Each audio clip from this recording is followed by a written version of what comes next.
Hi everyone, welcome to Unit 5, Chapter 1, where we are going to be discussing viral and bacterial diversity. Along with bacteria, we're going to talk about other prokaryotes such as archaea. As always, you can click on this link and get a copy of the guided notes. So, in 1892, tobacco was a huge cash crop, and suddenly it started dying. Scientists didn't quite know why it was dying. They had invented the microscope several hundred years prior to this, so they knew about bacteria, and they did an experiment to see if bacteria was causing this disease. So what they did was they crushed up one of these leaves and they took the extract from the tobacco and infected a new unsick, not sick plant. Turns out that it did get sick. They looked at that liquid under the microscope and sure enough, there was some bacteria. So one guy got a great idea that they are going to filter this liquid until there's no more bacteria in the liquid. So they filter it with a smaller and smaller filter until when they look under the microscope, it's completely clear. They take that completely clear liquid and they transfer it to a new tobacco leaf, and turns out that one got sick too. So, what do we think was making them sick? Turns out that viruses were making them sick, and these viruses were so small that they could not be seen. Scientists at the time knew that there must be something smaller than a bacteria that can cause disease, but they couldn't see it until the 1930s. In the 1930s, they invented the electron microscope, this huge cylinder apparatus here. And for the first time, they could visualize something so small that it could be measured in microns. So extremely, extremely small. In fact, this is what it looked like. So this is a newer image from an electron microscope, so the resolution is really, really good. But you can still see how tiny these objects are. So these are actually bacteriophage. They have this like distinctive stem and head. But this, I want to talk about this. This large object that the bacteria that the bacteriophage is sitting on top of is a bacterium. So one single bacterium, and this is how small the virus is compared to that little bacterium. For comparison, this is the bacterium that we're talking about. This is a eukaryotic cell, so one single cell from your body is this big.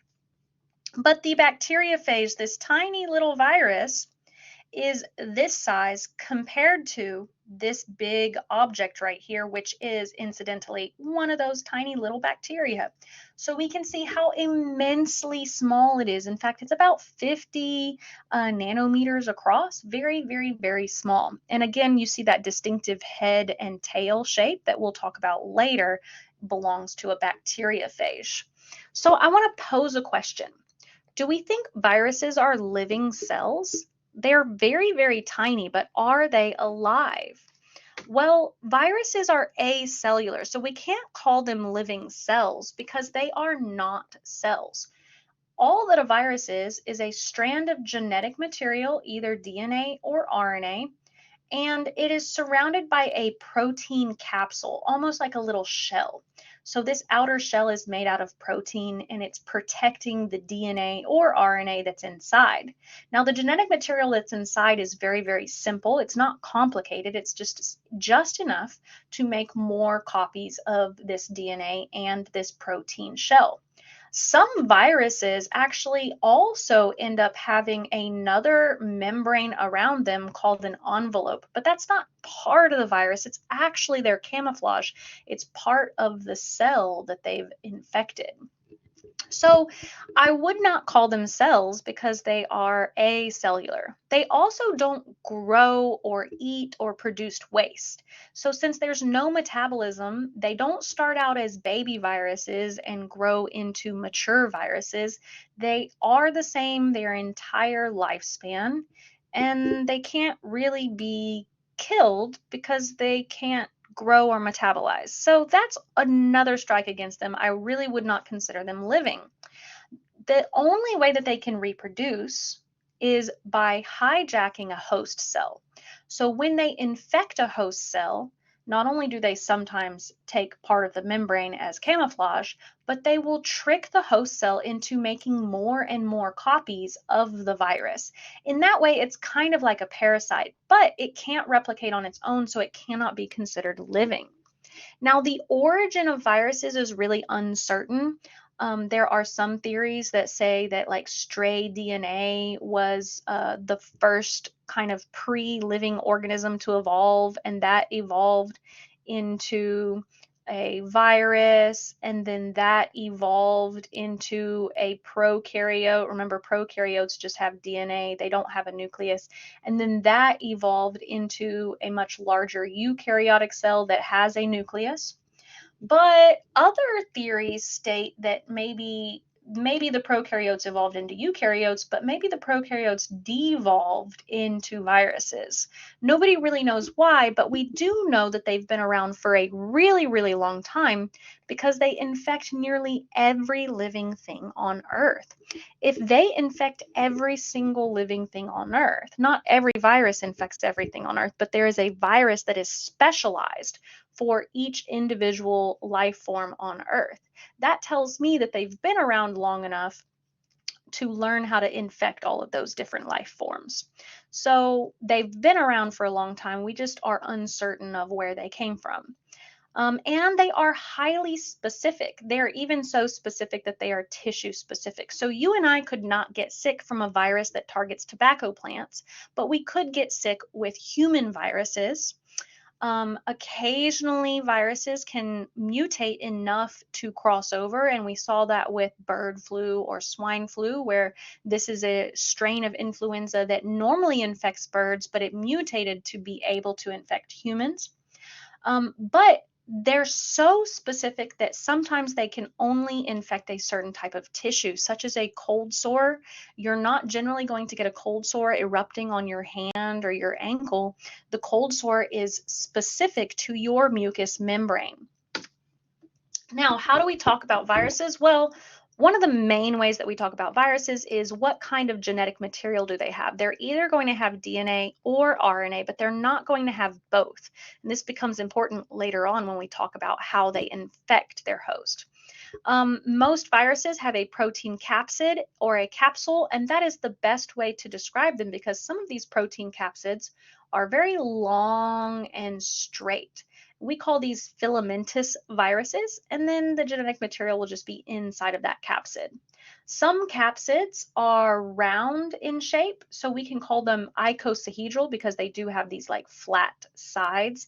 But as we add more and more flat sides, it becomes more spherical. So you may also see icosahedral or a spherical virus. In fact, most viruses follow this general pattern. Occasionally, you will run into an enveloped virus. I don't like the term enveloped because even a spherical virus can have an envelope. It would be another membrane around the outside of the capsid, which is made from the membrane of the cell, the host cell. This I would call a bullet-shaped virus. It has this distinctive bullet shape, and rabies is a virus that has a bullet shape, and it also is a capsid with a genetic or DNA inside of it, some sort of genetic material, DNA or RNA. The last one is so distinctive. Every time you see this shape, I want you to think bacteriophage. We have that icosahedral head.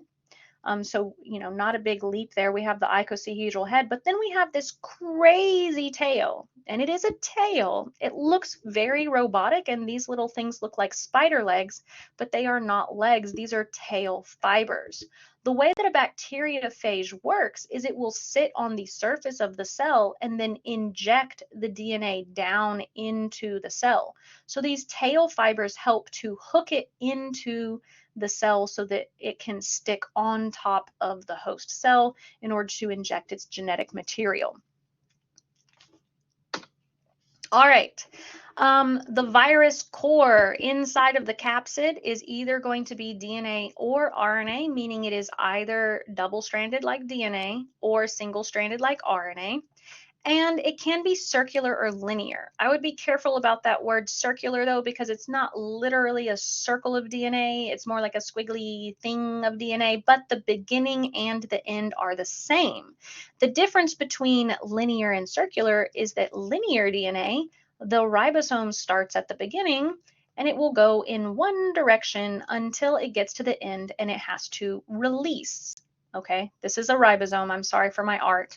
But a circular DNA, or this wavy, funky DNA, the ribosome will start at the beginning, or anywhere really, and go all the way around kind of forever and ever. But these are not complicated pieces of DNA or RNA. It's not very complicated. The genome is very small, much smaller than a prokaryotic cell. This DNA is just enough to help make more copies of the virus. Any other symptoms of this virus are really due to your body's response to this infection. Um, and the difference between DNA and RNA becomes apparent because RNA can directly be transcribed by those ribosomes. They don't have to go into the nucleus. But DNA viruses, they have to enter into the nucleus of the host cell in order to make new virus copies. So in that way, RNA is actually a great strategy for viruses because it can directly be transcribed by the ribosomes. It doesn't have to enter into the nucleus. It can just go straight to the ribosomes in the cytoplasm. So that is a very interesting trait of RNA viruses. All right, we can classify viruses in many, many different ways. There are many different classification charts for viruses. I like the Baltimore chart, just me personally, because it talks about the different kinds of DNA and it talks about the production or how the DNA or how the virus will infect the host. So, does the genome of the RNA virus function directly into the ribosome as the mRNA, like the common cold does? Or is the RNA transcribed into messenger RNA before it can get to the ribosome, like as rotavirus does? So even though that's an RNA virus, it's still not as direct as this common cold virus is. That is, double-stranded RNA does have to be transcribed. There are other types of viral infections, and I highly suggest that you look through these examples and see what some of these viruses do. So, how does a virus infect you? Well, first you have to catch the virus, which means you have to be exposed to it somehow. Most common mode of transmission is droplet transmission, which means I'm talking to you, and while I'm talking to you, I am inadvertently spitting droplets of spit at you. And when you're talking to me, you are inadvertently spitting droplets of spit at me, which is why public health officials usually like to say, hey, put on a mask, protect yourself, protect others. But besides just catching the infection, the virus has to make its way into your cells. It does this through the process of attachment and entry. Next, we will discuss replication assembly. And we don't really go over egress very much because egress is just the natural ending of things and it kind of, it's going to kill the host cell essentially. So let's talk about attachment. These viruses, whether they are enveloped or in a capsid, are going to have some sort of signaling, surface signal. Usually surface signals are made out of glycoproteins, and these glycoproteins have to be the perfect shape to match the receptor on the host cell. That's how these viruses can be hyperspecific to the tissues that they infect. But if this little surface signal, which is usually a glycoprotein, matches the receptor perfectly, it's like unlocking a key or unlocking a lock with a key. This host cell is confused by this and invites the virus straight inside because it says, hey, they have the right key. They match with our receptors. We're going to bring this thing in. And it will on purpose invite the virus inside of the host cell. And that way, viruses can be really tricky because they have developed these glycoproteins that are specific to their host cell. Some viruses will have an envelope which actually has pieces of host cell kind of stuck to it. And that will also help to protect it from the immune system or trick the immune system into letting it in. Now, once it gets inside, there are several different methods of entry. Our goal is to get the DNA or RNA, some of the genetic material, into the nucleus of our host cell. Now, notice that this host cell is really small. This host cell does not have a nucleus. It is a prokaryote, like a bacteria. We recognize that body. We have the icosahedral head and then the tail here with these little tail fibers helping to hook it in place. And what it does is it will actually inject its DNA into the host naked. It doesn't have any protection, but what's great is this is a prokaryotic cell. It doesn't need any protection. The enzymes that will copy this DNA and translate it into protein just exist inside of the cytoplasm. So the bacteriophage doesn't need to do anything else. If we're talking about a eukaryotic cell, though, we have to get inside of the nucleus over here. So we need those surface signals to kind of trick the cell into letting them in. If the cell has an envelope, if it has a piece of membrane that matches the host cell, the host membrane will join with the envelope and then just kind of pull the virus inside, and then that membrane will join the membrane of the cell. If it does not have an envelope and it just has the protein capsid, then it will use the glycoproteins to initiate contact with the cell membrane. This is called receptor-mediated phagocytosis. I know that's a big word, but last semester, if you remember, or if you took me last semester, we talked about phagocytosis. Phagocytosis is when the cell will actually extend its membrane and kind of engulf large objects, such as little viruses here. It does this through receptor mediation. So the receptors on the surface of the cell will actually tell it to start this engulfing process, bringing that virus straight inside and down directly into the nucleus. Once inside, we're going to go through this process. The cell kind of does its job. It surrounds this new foreign material, but pretty soon that foreign material is going to be in the cytoplasm because the cell will kind of dissolve the protein capsule, breaking that down, releasing the DNA, which is the worst thing that could happen. That DNA is going to make its way into the nucleus. Now, the enzymes that are located inside the nucleus go to work immediately copying that DNA. Pretty soon, we're going to have copy after copy after copy of the DNA, and the mRNA, the messenger RNA, will go back to the cytoplasm, and ribosomes will start translating that mRNA, that messenger RNA, into protein. Once we have enough protein pieces, the cell will reassemble these capsids and then place the DNA inside of the capsid and release it out. Again, this is the egress part. This process will kill the cell. The cell will abandon maintaining itself because cells have to constantly maintain their membrane, maintain their functions. They have to consume nutrients and oxygen. They have to excrete waste. The cell will completely neglect itself and dedicate itself entirely to making new viruses. So once the membrane has become weakened enough, the cell will die with an explosion of new virus material infecting all of the cells around it. The replication and assembly steps change depending on whether we are using DNA, RNA, or a retrovirus like HIV. This is very interesting because the retrovirus can actually make DNA out of RNA using reverse transcriptase. Now, reverse transcriptase was super interesting to scientists, so we took it and stole it, and now we use it to do things like create recombinant DNA or cDNA. So if you remember from our bioengineering unit last semester, if you took me last semester, we talked a little bit about reverse transcriptase and how useful it is for scientists.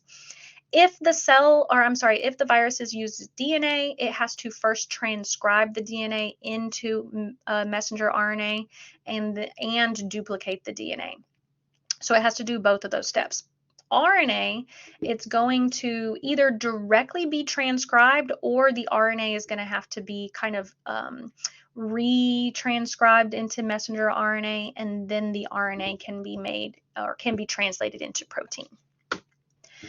Now, what we have been talking about so far is called the lytic cycle. The DNA gets into the bacteria sees the DNA, starts making copies, starts making capsids, and then all of a sudden the cell is going to die because it's made so much virus.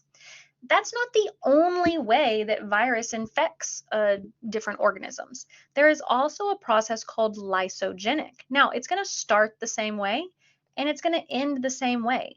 The virus has to infect the host cell. But instead of the host cell immediately starting to transcribe and translate that genetic material, it just kind of holds on to it. It actually will incorporate it into its own DNA. This is really interesting for bacteria because bacteria can divide rather quickly. In fact, if we're talking about E. coli divides about every 30 minutes. So now we have 2 cells that are infected with the virus, still not showing any symptoms. The bacteria is living its life, it is growing and reproducing normally, but it just happens to have some viral DNA hidden inside of it until there's some sort of stressor. Now, in humans, this might be stress at work, stress at school, stress because of the holidays or the weather. For bacteria, this is usually like a heat shock. Maybe the temperature isn't right. And this will trigger the virus to all of a sudden go into the lytic cycle, and the cell will start making virus copies, and then it will kind of explode and die. So let's talk about a hypothetical situation. Young Jacob went on a date. The date went really well, and he shared a kiss goodnight with his girlfriend. Now, 3 weeks later, Jacob had a very stressful week. He had finals, he was, behind at work, and he was stressed out, and he noticed that a cold sore popped up on his lip. It was very painful. Now, he has this cold sore the rest of his life, but it goes away. And then when it's really stressful, it'll come back and then it'll go away again. So this is called herpes simplex virus. Herpes simplex virus is what causes cold sores. And it will stay in your cells for the rest of your life because they have become kind of part of the genome of those cells. You'll notice that you'll get cold sores erupting in the same place over and over again. There may be months between eruptions or years between outbreaks. It just depends on the conditions. Now, is this a lytic virus or a lysogenic virus? Well, this is a lysogenic process where the cell will be dormant or the virus will be dormant, and then during periods of stress, you will have symptoms.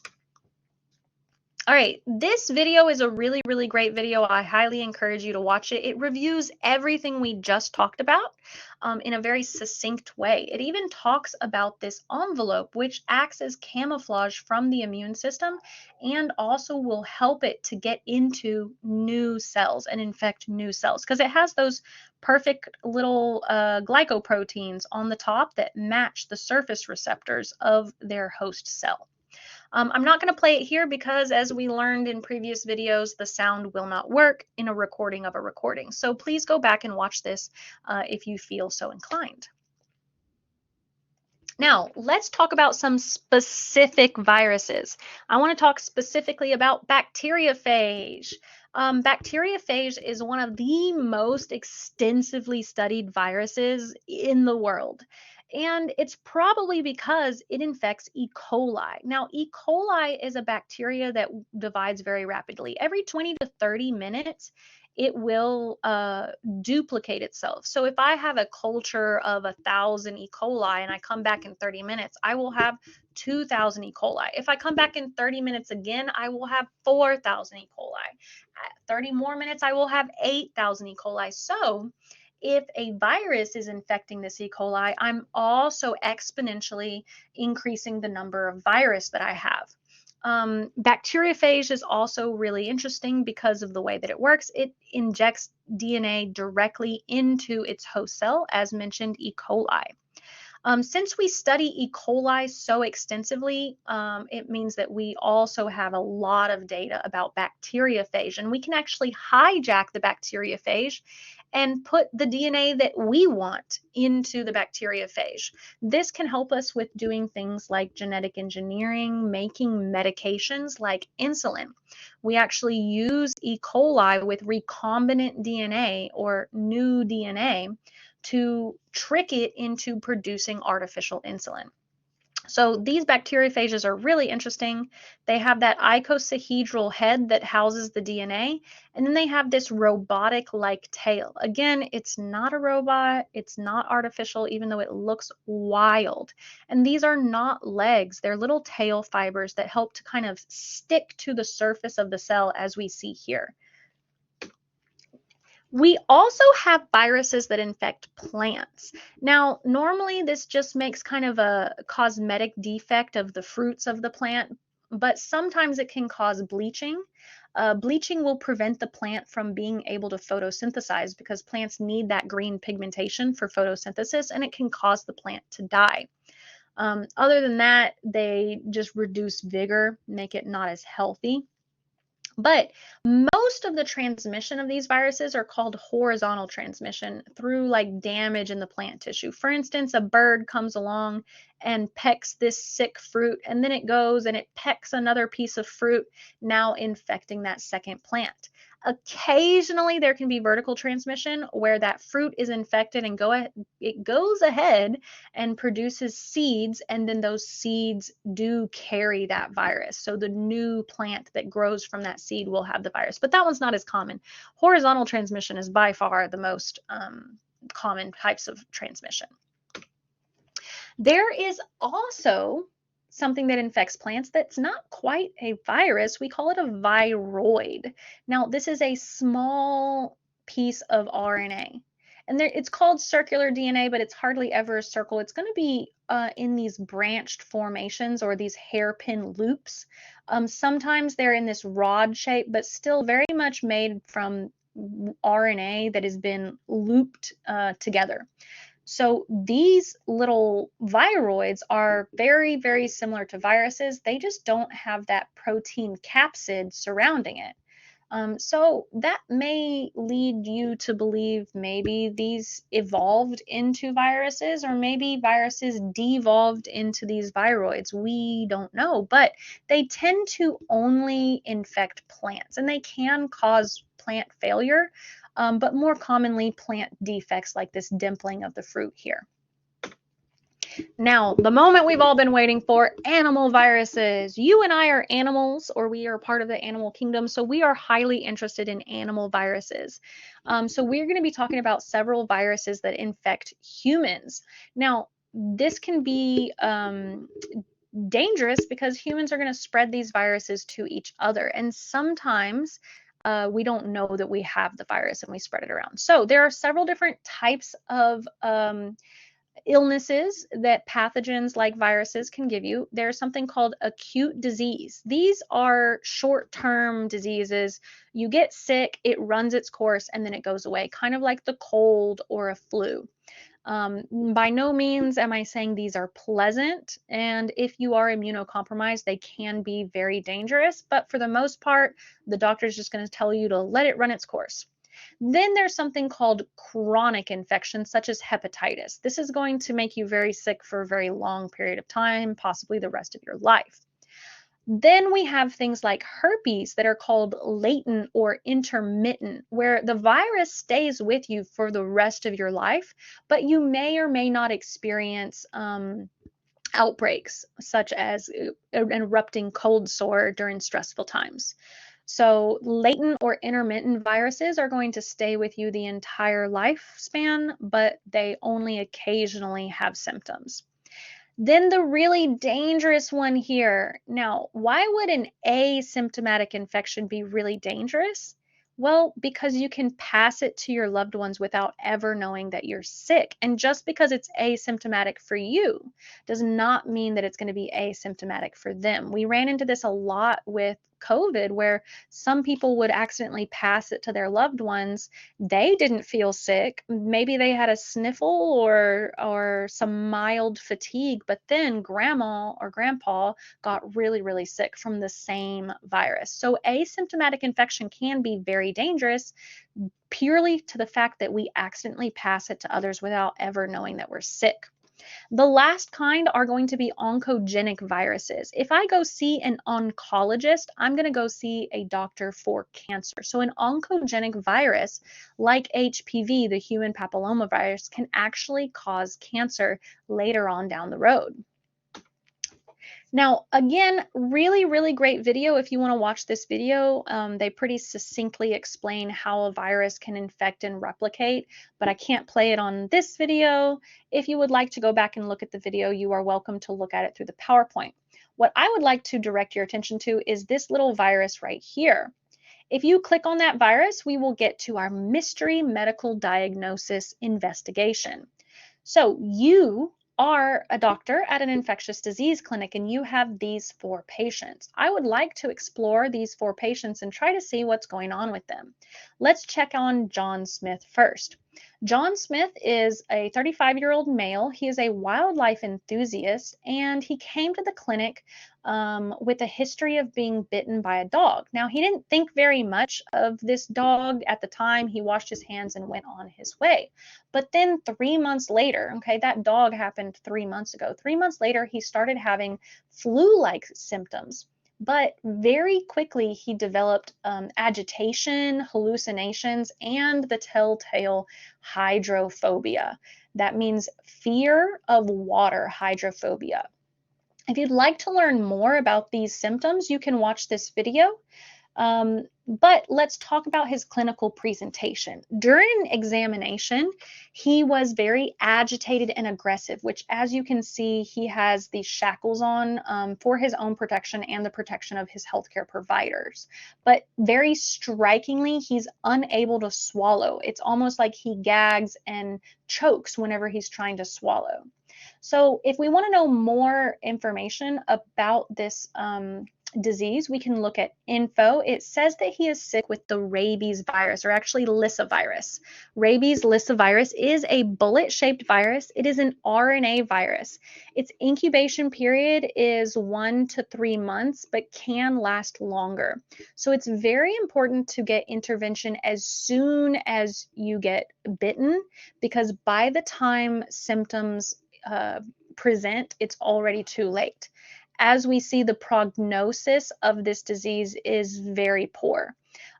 Rabies, once symptoms develop, has almost a 100% fatality rate. So unfortunately, John Smith will die because he has already started developing symptoms. The only preventative measure here is avoid strange animals that are acting agitated or fearful. And also, if you do get bit by an animal, doesn't really even matter what kind of animal it is, it's always a great idea to go get a rabies vaccine, because even though you've already been bitten, there's still time for you to get that vaccine, because rabies is a very slowly progressing disease. Unfortunately, you just don't know that it's progressing because it hasn't developed symptoms. Unfortunately, a very, very sad disease. If you hover over here, you can actually see an image of it, and you do see that bullet shape of the capsid and then the genetic material inside. Let's go back and check on one of our other patients, Miss Sarah Johnson. When we go view Miss Sarah Johnson, we see this distinctive rash on her skin. She's 28 years old and she came to the clinic complaining of a lot of fatigue, just intense fatigue. And now she has this rash that erupted. So she thinks maybe they have something to do with each other. We do some testing and it turns out that she has contracted human immunodeficiency virus, or HIV. If we want to learn more about the virus, we can hover. It is an RNA virus, and the incubation period varies greatly, which is one of the things that makes HIV so scary, is because you don't necessarily know you have it because you don't develop symptoms right away. The HIV virus does not attack the skin. The HIV virus does not attack really much of anything that has outward symptoms. It's going to attack your own white blood cells, your own immune system. Since it is attacking your immune cells, what you end up actually getting sick with is acquired immune deficiency syndrome, or AIDS, which means that you're going to get sick from the common cold, you're going to get sick from pneumonia, you're going to get sick from all of these other opportunistic diseases that are only able to make you sick because your immune system is sick. So that's what makes HIV so scary. But if you hover over the prognosis is actually pretty good. There has been lots of research about AIDS and HIV, and so there are very many antiviral therapies, or ARTs, that help suppress the virus. So if a person does contract HIV, they can live a full, normal, healthy life and even have long-term partners without passing it to their partner, because of these antiviral therapies. If you'd like to learn more about HIV, you can watch this video that is available here.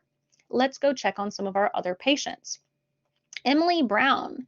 Miss Emily Brown has this very distinctive rash around her side. And immediately a doctor is going to know exactly what this is, especially due to her age. She's about 50 years old. She's middle-aged and she comes into the clinic with complaints of a very painful rash. She did say that she had chickenpox as a child, which is the only way she would be able to contract this rash. This is a rash from varicella virus. Varicella virus has a very long latency period. As a child, you may have chickenpox, which is a very itchy, mild rash. You might miss a day of school and then you're fine.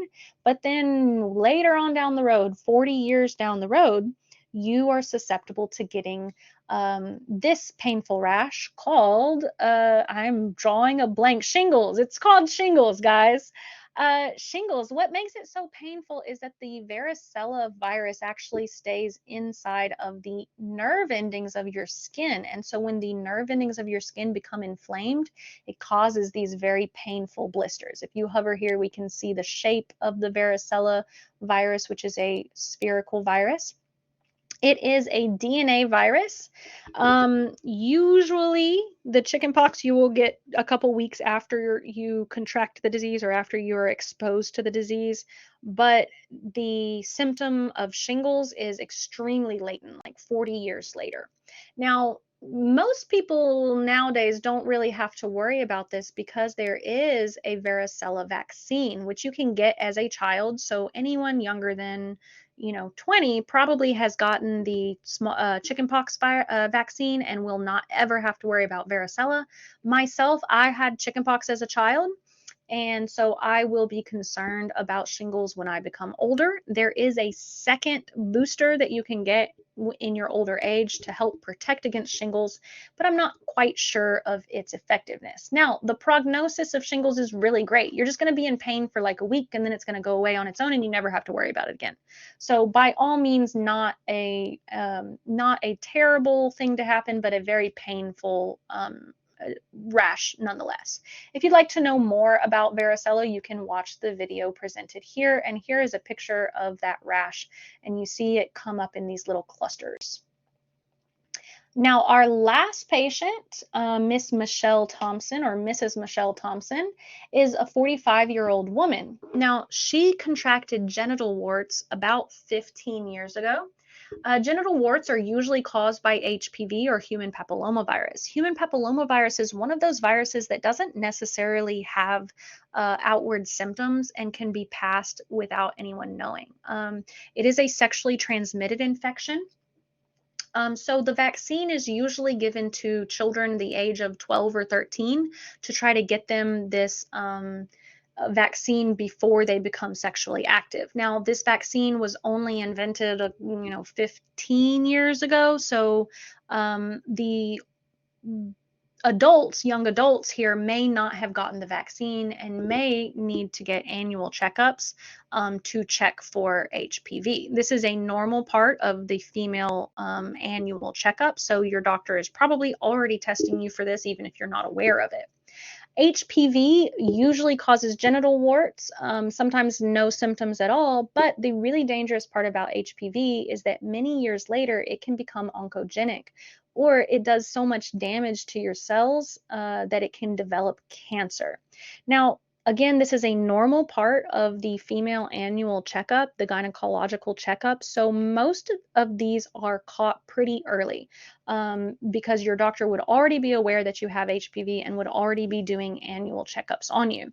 So the prognosis is a mixed bag. If you go to your annual checkups, you usually catch it pretty early and treatment is very effective. If you do not go to those annual checkups and you don't know about it until you're, stage 3 or 4, maybe not as effective, but generally a pretty good prognosis. If we hover over, it is also a spherical, there it goes, it's also a spherical virus. It is a DNA virus, and the incubation period really varies. So I don't know the specific incubation period, but it does take years to develop into cancer. And like I said, if we stay up to date on our annual checkups, this should not be a major concern for most people and not a concern for those who have had the vaccine. Normally, this is affecting people like my age and older. If you'd like to know more about HPV, you can watch this video, and it talks about HPV's connection to cervical cancer. But cervical cancer is not the only type of cancer. It can also cause penile cancer or oral cancer. Sometimes a person can contract HPV in their mucous membrane of their mouth. So also not unheard of, but generally a pretty good prognosis if it's caught early. Let's go back to our PowerPoint here. I know we've forgotten about it. All right, so let's talk about those vaccines. We mentioned briefly some different vaccines. Many vaccines are made of an attenuated virus. Attenuated means a weakened virus. Viruses don't generally do very well in a culture, and so if we grow them in our own cultures, they tend to just get weaker each generation. Some of these cultures are kept in like chicken embryos or chicken eggs, and that's how we grow them. Sometimes they use horses. So if a person is allergic to chicken eggs, then they may have a problem and not be able to take this virus. The other problem is that they have to be refrigerated and they have to be remade frequently. We can't just keep it on the shelf. So we have to make new ones every year, and it has to be refrigerated. So really great immune response. In fact, it has one of the best immune responses. Your body is going to really learn from this vaccine. But it can't be stored long term. Now, another type of vaccine is a killed virus, meaning that this is just dead virus or deactivated virus. Vaccines such as polio and rabies are killed viruses. Another type of virus is similar to a killed virus. It's a molecular subunit, or basically just chopped up pieces of the virus. It's a little bit more technical than that, but think about that capsid or the protein capsule surrounding it. We don't really need the entire virus. We just need pieces of the virus that our body can recognize, because the goal of a vaccine is to teach your immune system how to respond when it runs into this virus again. So if we get a small piece of the molecular subunit, your arm might get sore because your body is recognizing that foreign body and attacking it. Once it has attacked this molecular subunit, it kind of remembers that. And then when it sees something similar to that again, like the real virus, it knows exactly how to identify and attack it. The last kind is mRNA virus. Now, we've been researching mRNA viruses for many years, like 50 years. And then just at the perfect time, the pandemic happened and a lot of scientists were like, hey, we've been working on this mRNA virus. I bet COVID-19 would work really great. Turns out they were right. An mRNA virus is very similar to a molecular subunit virus in that it is not replicating the entire virus. It's just replicating pieces, like little pieces of the protein or little pieces of the capsid. So what they're injecting you with is actually another virus, usually the common cold, like adenovirus. And instead of adenovirus DNA, it's actually this little RNA that we have inserted into the adenovirus. The adenovirus carries that mRNA around, and then when it is injected into your cells are going to read that fake mRNA. And that mRNA actually holds instructions for the capsid of COVID-19. So your body is not only triggering an immune response to those, but it's also producing those. And it's temporarily producing them. It's not going to produce them forever. It's producing them short term. And then your immune system sees those foreign bodies, attacks them, and learns. So different kinds of viral response based on the different types of vaccine or different types of immune response. Now, looking at this, let me erase all of this. Okay. Looking at this, I am not here to convince you to get vaccines or to tell you my personal opinion about vaccines. I'm just telling you what the vaccines are and what they do inside of your body.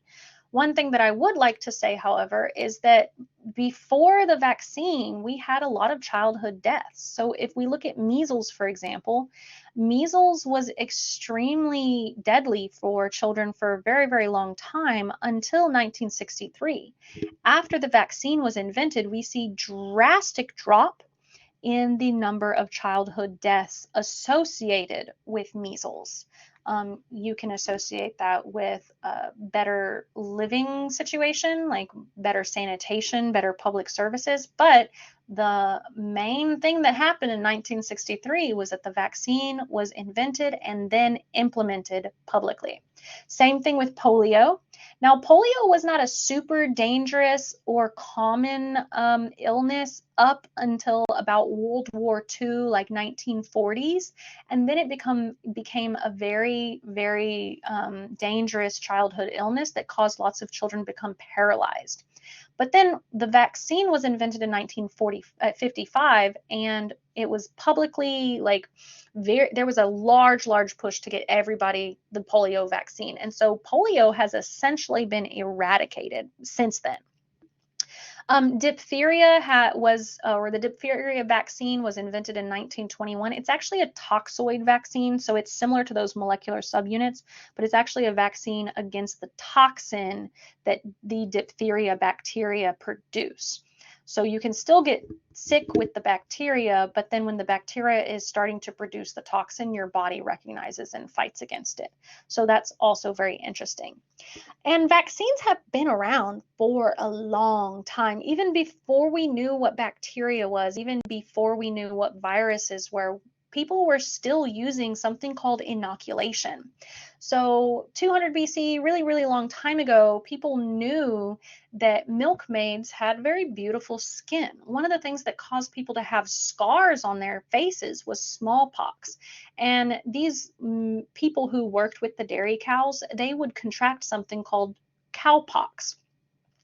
A scientist noticed this and was like, hey, you've been inoculated against smallpox. I want to see if this cowpox scab can cause protection in this other person. So he did.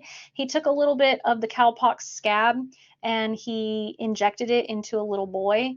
And what do you know? Edward Jenner invented the first vaccine against smallpox. And since then, he has done a lot of work using horses and rabbits as incubators for his vaccines. So he did revolutionize vaccines, but inoculations were used for hundreds of years before that. In fact, my mother, when I was little, took me to play with a friend who got chickenpox so that I would be I would get the chickenpox early and not get the bad scarring from chickenpox that you're at risk of if you get chickenpox when you're a teenager or an adult.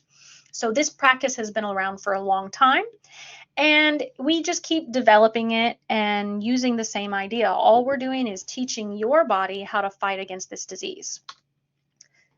If you would like to know more about the COVID-19 mRNA virus, this is a really great video discussing the mRNA virus. All right, so let's talk about bacteria. I know it's a long time. Pause, stretch your legs, and then let's jump into it. So, bacteria. We've known about bacteria for a really long time. In fact, Anton von Leeuwenhoek in 1676 described the first microorganism and he called it a wee beastie. And we think that he was talking about bacteria. Now, he used this super rudimentary looking microscope, but to be honest, our microscopes have not advanced much past this level. We still use the same basic idea. We have an eyepiece, several lenses, a focus. We have our specimen on the stage or on the specimen slide, and then we have some sort of light. So he used an oil lamp with a focus that is this water flask that focused the light. We have light that goes underneath the stage. So even though it looks very different, it's really not that different than the microscope that we use in class. So he was able to visualize bacteria that way. He didn't even associate these bacteria with disease, though, because most bacteria do not cause disease. But the physician Guillermo Fracastoro, please do not come at me, he suggested that disease was caused by these microorganisms before they could even be visualized in the 1500s. And so, as the technology developed, pretty soon there was this guy, Louis Pasteur, and he said, yeah, I know these microorganisms cause disease. And he also was really against the idea that these microorganisms just kind of appeared out of nowhere, because one of the leading opinions at the time was that the bacteria just appeared. They came from nowhere. They just popped up. And so he is famous not only for pasteurization, which is a process of purifying dairy products where we heat them up almost to boiling and then cool them down very rapidly. So he is Louis Pasteur of pasteurized milk. That's him. He is actually famous for this swan neck flask. Let me turn my pin back on, guys.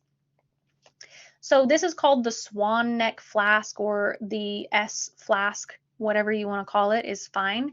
And this is actually like the third or fourth iteration of this experiment, because the first time he did the experiment, he took some broth and he's like, yeah, this is the control. The broth is going to grow bacteria if I just leave it sitting here. But if I boil the broth and then seal off the top, it's not going to grow bacteria. And what do you know? It didn't. But his other scientists were like, haha, you think you got us? No, there's no air in there. And we all know that bacteria need air. Little did they know that some bacteria actually do not need air. They're anaerobic, but we'll get to that later. So he's like, okay, I'll redo the experiment. Instead of sealing off the top, I'm going to leave the lid open, but it's going to be in this S shape. So the air can still get in through the nozzle, but I don't think the bacteria are going to be able to climb up this stretch of the S shape. And so he boiled it and no growth. There was no growth. It was open to the air, but nothing grew in it. In fact, I think that there is still an S-shaped flask in like Cambridge Library or Harvard Library, one of those places, and it still hasn't grown any bacteria. But his scientists were like, prove to us that bacteria can actually get in there and grow. So he broke the top off of it, and what do you know? Bacteria grew. So he proved definitely that bacteria have to come from somewhere, from contamination of the growth media. And of course, he also invented pasteurization, which was great. All right, Robert Koch. He actually studied the bacterial disease anthrax. Anthrax is actually a bacteria.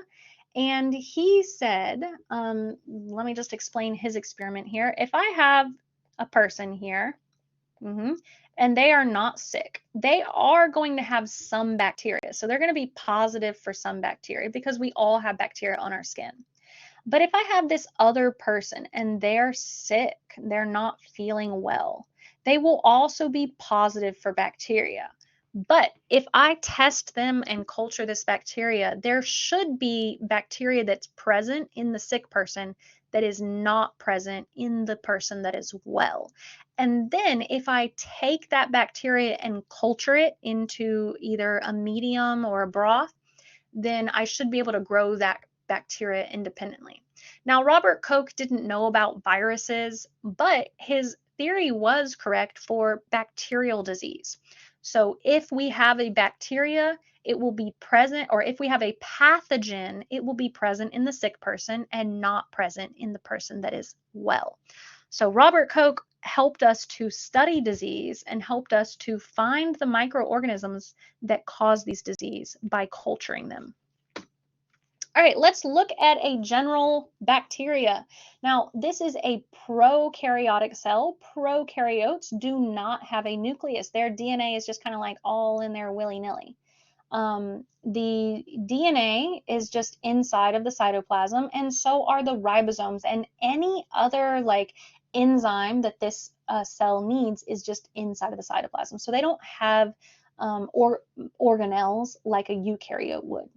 It's also always going to have a cell membrane, and then bacteria will have a cell wall outside of that membrane made out of something called peptidoglycan. Peptidoglycan. That's only present in bacteria. Remember, plants have a cell wall, but their cell wall is made out of cellulose, and a bacterial cell wall is made out of peptidoglycan. They are very small, microscopic, very, very small, much smaller than eukaryotic cells. Not as small as viruses, though. They do use different modes of transportation. Some of them may have a flagellum or a whip-like tail that helps them move around. Some of them might have this thing called pili. Now, pili helps them to attach to surfaces, but it also helps them to move around. So it does a lot. It can also help with conjugation, which is like exchanging DNA. All right, now I've used this word pathogen quite frequently. Now, some bacteria are pathogen, meaning they cause a disease, but that's only 1% of all of the prokaryotes that we know about. There are many that we don't even know about. There's tons of diversity in prokaryotes, like lots and lots of different kinds of bacteria, but we pretty much just study the 1% that causes disease. But there are tons of bacteria that are actually helpful to humans.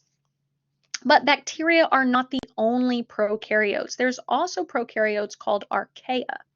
And archaea are really, really interesting. Archaea many times are going to be extremophiles, meaning that they love to live in these extreme environments, either extremely hot, extremely cold, extremely acidic, extremely salty, doesn't matter. So many archaea are extremophiles, not all of them. And they're similar to bacteria because they're prokaryotic, but they also have some distinct differences. So if we're talking about domain archaea and domain bacteria, genetically archaea are actually more similar to eukaryotes. They have very complicated DNA, whereas bacteria have slightly simpler DNA. But other than that, you're going to associate these two with each other because they have a lot of similarities. Now, one thing that bacteria share with eukaryotes, bacteria are actually similar to eukaryotes in their phospholipid bilayer. So this would be an example of a eukaryotic or a bacterial phospholipid bilayer. If you remember from last semester, every single phospholipid has a head, and that head is going to love water. It's called hydrophilic. And then every single phospholipid is going to have two tails made out of fat or lipid. And these hate water. They will automatically orient themselves with the tails facing in, creating this double layer because there's water outside of the cell and there's water inside of the cell. And then this part in the middle will be dry because of the hydrophobic tails. This is your classic phospholipid bilayer that is seen inside of bacteria and eukaryotes like you and me. Archaea, however, have a very, very different membrane. It says bilayer here, but really I would call it a monolayer. It does have phospholipids, but the phospholipid has two heads, one on either side, and then the lipid tail actually connects across both of those heads. And so it's not a bilayer, it's actually a monolayer. And the other thing about these lipids is the lipids are actually branched. They have these extra little branches coming off of them. So it still functions in a similar way with the phospholipids, and it still creates a barrier between the inside and the outside of the cell. But archaea have this interesting monolayer here. Bacteria have a cell wall that is made out of peptidoglycan, and archaea do not have peptidoglycan. So peptidoglycan is unique to bacteria. Other than that, pretty similar. Archaea and bacteria both have very similar enzymes. They have very similar processes. They do DNA replication the same way. They do lots of things the exact same way as bacteria do. The major difference is that the genome of the archaea is much more complicated than the genome of the bacteria. There are also different characteristics of bacteria. Some bacteria are actually photosynthetic, so they are autotrophs. They take in sunlight and they can produce sugars using sunlight. Many are non-photosynthetic. Some of them are anaerobic, meaning that they don't need oxygen. Some of them are aerobes, meaning they do need oxygen. Some of them are modal, meaning that they move around, either using that cilia or using a flagellum. But many are non-modal. They are just victims of whatever they're floating in. They're all unicellular. All of them are unicellular, but some form colonies or films, and some are just kind of independent. They don't really clump up and form colonies. Some of them form spores, and I will talk about endospore diseases in a second when I go through exact examples of these. And they usually use binary fission to replicate, meaning that one bacterium will just cut itself in half and turn into two bacterium with the exact same DNA. So binary fission is one of their main modes of replication. It doesn't give them very much genetic diversity, though, so they have to do something else called conjugation, which we'll talk about in a second. Some are pathogenic to humans, but most of them are not. So let's talk about bacterial shapes. The three basic shapes are cocci, meaning circular, bacillus, meaning rod-shaped, or spirilla, meaning spiral-shaped. So those three shapes. Now there are further classifications. Some cocci can form like long chains. Some of them, actually most of them, just form in these double coccis. Some of them are mono by themselves, but usually double. Bacilli can do the same thing. They can form long chains, or like these two, you can see they're just kind of joined together in doubles, in pairs. Now, they do have peptidoglycan, but I want to talk about gram staining. Gram stain is a purple colored dye. And so cells that retain the stain turn purple. This is a gram positive. It has tested positive for the gram stain. And so gram positive bacteria usually have a really thick peptidoglycan wall, seen here, and they have one membrane. Gram-negative bacteria, however, do not accept the dye, so they don't turn pink, whereas these are going to turn pink. Gram-negative only have a very thin peptidoglycan wall, but if we remember from Biology 1, if we took Biology 1, a cell wall is not there for a barrier. The cell membrane is a barrier. The cell wall is simply structure. And so the gram-positive has the thick cell wall for structure. Gram-negative actually has a second membrane, which is really, really helpful because it creates a really strong barrier. Even if the gram stain can get through the first one, it's probably not going to be able to get through the second one very easily. So gram-negative is actually more resistant to things like antibiotics. And that's because it won't accept, or not because it won't accept the stain, it won't accept the stain because it's resistant. All right, endospores. We mentioned earlier that some bacteria can create spores. Things like anthrax can turn into a spore or an endospore, and then it's kind of like a little powder. But really what it is the bacteria can go into a dormant state, which is extremely dangerous because that means they can remain alive on surfaces for very long periods of time, like years. Things like tetanus, if you've ever stepped on a rusty nail, then you have to go get a tetanus booster.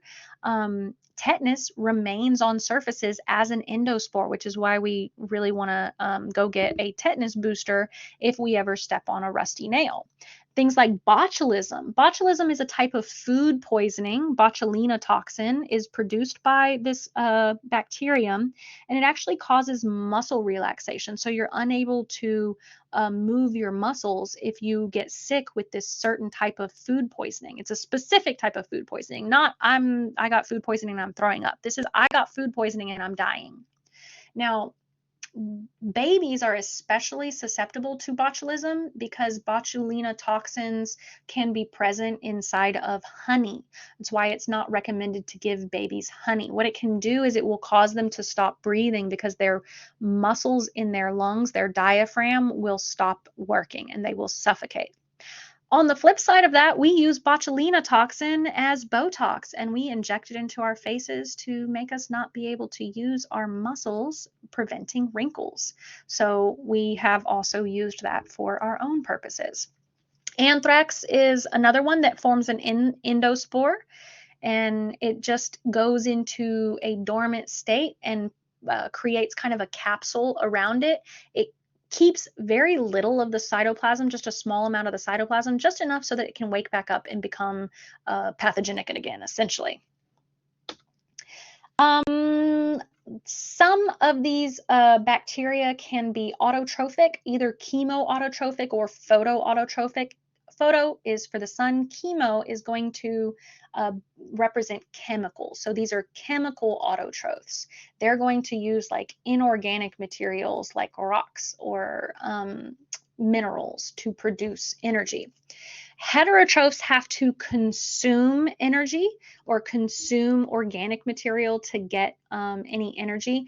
So chemoheterotroph are going to be consuming things, organic molecules that have carbon. We are chemoheterotrophs because we have to consume food.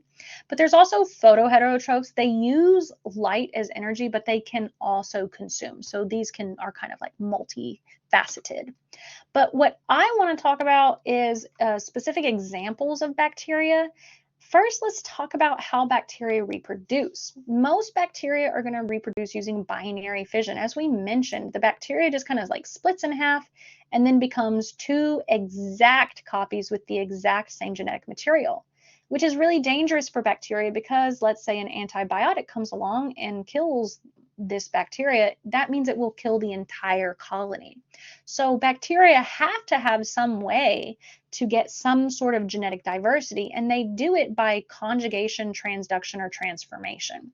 Conjugation is the most common. It's where this cell will just basically inject its DNA into a neighboring cell, and in that way they can exchange genetic material and have some genetic diversity.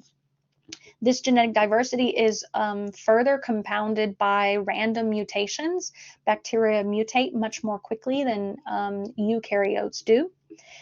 Bacteriophages help with this process through transduction. They are also helping these bacteria exchange genetic information.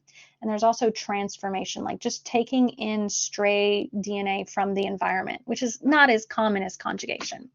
So here we can see an image of conjugation right here. The bacterium will actually almost inject the DNA into their neighboring bacterium by producing this like projectile, this long arm that helps them to transfer genetic material. And all they're doing is increasing genetic diversity here. They have these little plasmids and they will exchange these little loops of DNA quite frequently. Transformation means the DNA was just kind of like sitting in the environment and it just takes it in. And transduction means that we had to have the help of the bacteriophage. So let's talk about some specific examples. We have seen this classic image of the Morning Glory Pool, which is a hot spring in Yellowstone National Park. If you remember from Biology 1, this hot spring is very important for one reason and one reason only. It's not because it's beautiful.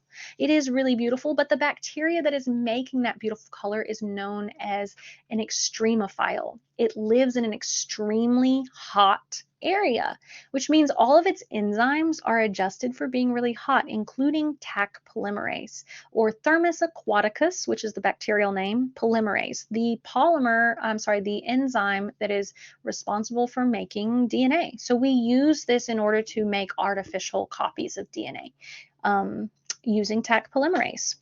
We also have prokaryotes that live in highly salty areas. They're called halobacteria or salt-loving bacteria. They're very salt tolerant. We also have bacteria that cause disease. These are called pathogenic bacteria. And one of the experiments that we do is we will grow the bacteria on a petri dish and then put little cut out pieces of paper that have antibiotic on it. And you can see here, if I'm a doctor, I'm probably going to prescribe this antibiotic for this particular bacteria culture. This antibiotic doesn't seem to be doing very much, so I assume this bacteria is antibiotic resistant to that particular antibiotic. I might also have some success with this one. If neither of those work, I can use this one, but that would kind of be a last-ditch effort. This would be my first choice right there. That's the best response. Tuberculosis is also a type of bacteria, Mycobacteria tuberculosis, and it affects the respiratory system, and it can be very dangerous. It's really hard to treat, but you might notice this, especially if you work in healthcare. Most healthcare workers have to get a TB test where they inject a small piece of the dead bacteria under your skin. Normally, this will not have any kind of reaction, but if you've been sick with tuberculosis before, this will become a really big whelp. And then you will have to go in for further testing, such as a chest x-ray, to see if you have an active infection or if it has cleared up. Also, things like cavities, that's due to bacteria. Ulcers, stomach ulcers, are not caused by stress, even though for hundreds of years it was believed that stomach ulcers were caused by stress. They're actually caused by H. pylori, a bacteria. H. pylori can also cause like crazy diarrhea, so you probably don't have it unless you are really, really sick. All right, lots of these classic plagues that we think of in history were probably due to bacteria, probably transferred through some sort of pest like rats and fleas. We don't know for sure, but it is hypothesized that the Great Plague, the bubonic plague, the Black Plague, even gangrene are all part of a bacterial infection. So we believe that those were made from, actually, bubonic plague, there's cases of bubonic plague today. Don't play with squirrels because they tend to carry bubonic plague, but it's not as common. Ticks. Ticks are dangerous not because of the tick themselves, but the ticks carry the bacteria that can cause Lyme disease. So Lyme disease is usually transferred through a tick bite, and it can cause really long-term symptoms from like long-term Lyme disease. And that is not because of the tick itself, it's because of the bacteria that the tick carry. We also get contaminants in our food, such as vegetables, can be infected with E. coli, especially E. coli or Shigas or Listeria. These are all foodborne illnesses from bacteria. Listeria is dangerous because it is actually cold resistant, so it can live on frozen foods like ice cream. Vaccines actually can help with bacterial disease. We mentioned a couple. Diphtheria is a bacterial disease, and the vaccine against diphtheria is very effective. But antibiotics are not effective against viruses. So we can use vaccines for both viruses and bacterial diseases, but it is not a treatment, it is a preventative measure. You do it before you get sick. Antibiotics are used after you become sick with with a bacterial disease. Bacteria can be beneficial to us. It's not all pathogenic. It's not all bad. Some bacteria are really, really great, and many of them are already part of a healthy, thriving ecosystem. They can help with fixing, which means to add gases back into the soil, like nitrogen. Adding that nitrogen back into the soil can help plants. And so beneficial prokaryotes are very common. We use them all the time. We use them to make our food taste sour or have a certain flavor, like sourdough bread tastes different than other bread because of a bacteria that grows in conjunction with the yeast. Sometimes sourdough bread from one area of the United States will taste different than a sourdough bread from another part of the United States because they're using different bacterium.